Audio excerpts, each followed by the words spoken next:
Good morning. We are students from the University of the Philippines, Manila, under the BA Development Studies program, and we are here today to discuss the condition and or the plight of the internally displaced persons in the Philippines. So, to start off our discussion, we need to clearly define who these internally displaced persons are. So, who are these IDPs or internally displaced persons? In the situation of the Philippines, the IDPs are still an ongoing issue, especially in the Mindanao, where more than 4 million people have been displaced since the year 2000 because of armed conflict and struggles. Due to military presence and national disasters, the number increases until today. A Senate bill has been introduced by Senator Poe, particularly Senate Bill number 1513, that defines IDPs as people who have been forced or obliged to flee or to leave their homes or places of habitual residence, in particular as a result of or in order to avoid the effects of armed conflict, situations of generalized violence, violations of human rights, or natural or human-made disasters, and who have not crossed an internationally recognized state border.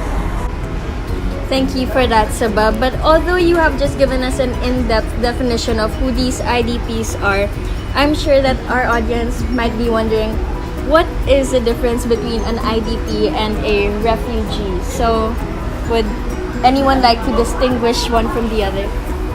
Many of the IDPs don't have the ability to leave the country even if they wanted to, which makes them some of the world's most vulnerable populations. Being a refugee is their last resort. Oftentimes, they have been displaced internally several times. Although they face the same difficulties as refugees, they are not granted the same rights under international law. They still have rights, for example, the right to receive humanitarian assistance, to be protected from physical violence, to enjoy freedom of movement, and to safely return home or to resettle elsewhere. But some governments are unable or unwilling to provide that protection. In addition, according to the Internal Displacement Monitoring Center, displacement caused by conflict tends to affect the same deprived communities repeatedly, gradually undermining their resilience and pushing them further into poverty.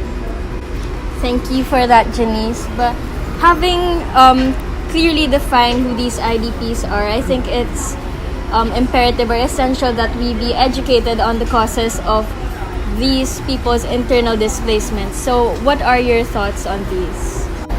IDPs are displaced by armed conflicts, natural disasters, and clan violence.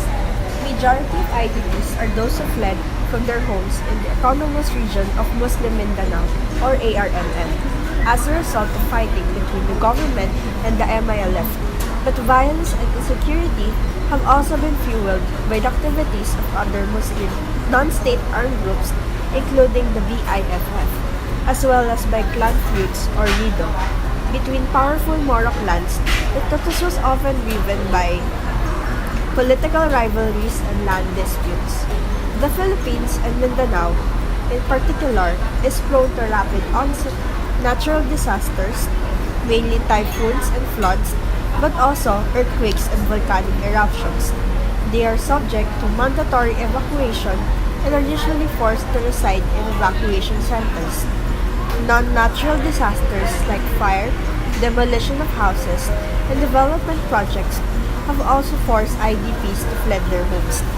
Also, since our government caters to foreign and corporate interests, military troops have been deployed to mineral-rich lands of indigenous people. They are often harassed by the military, thus they are forced to flee from their ancestral lands.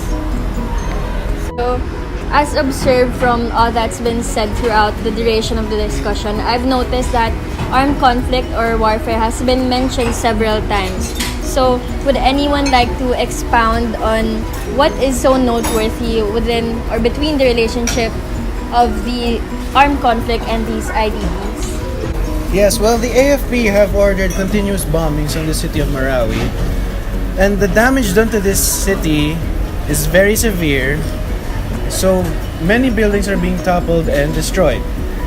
If the conflict has finally concluded, then the people can only return to their homes that have been reduced to nothing more than ruins. Architects and urban planners have also stated that reconstruction projects would at least reach about 10 billion pesos, and to restore the great city of Marawi to what it once was before would at least take 70 years. Internally displaced persons are frequently making it to the headlines nowadays with issues such as the controversial food blockade, aerial bombings on schools, mental health issues such as schizophrenia, and etc. So, what would be your thoughts on these issues that are surfacing?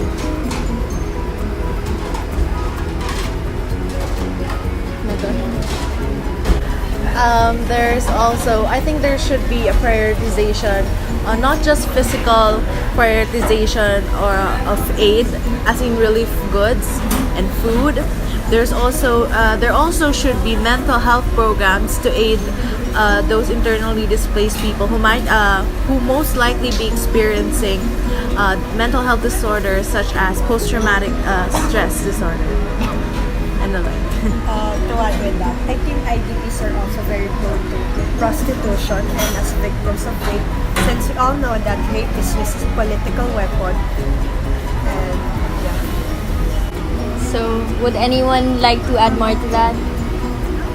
No? Okay, so, alright. Alright, so to wrap up our fruitful discussion, I think we could all agree that these issues need to be put under the limelight and that we need concrete solutions that aren't just tokenistic in their nature, and moreover that there is a need for transparency within the foreign aid that we receive, and lastly that we must continuously fight for the rights of these IDPs, internally displaced persons, to end militarization within the countryside and advocate for a just and long-lasting peace. So that's it for today, and thank you for listening.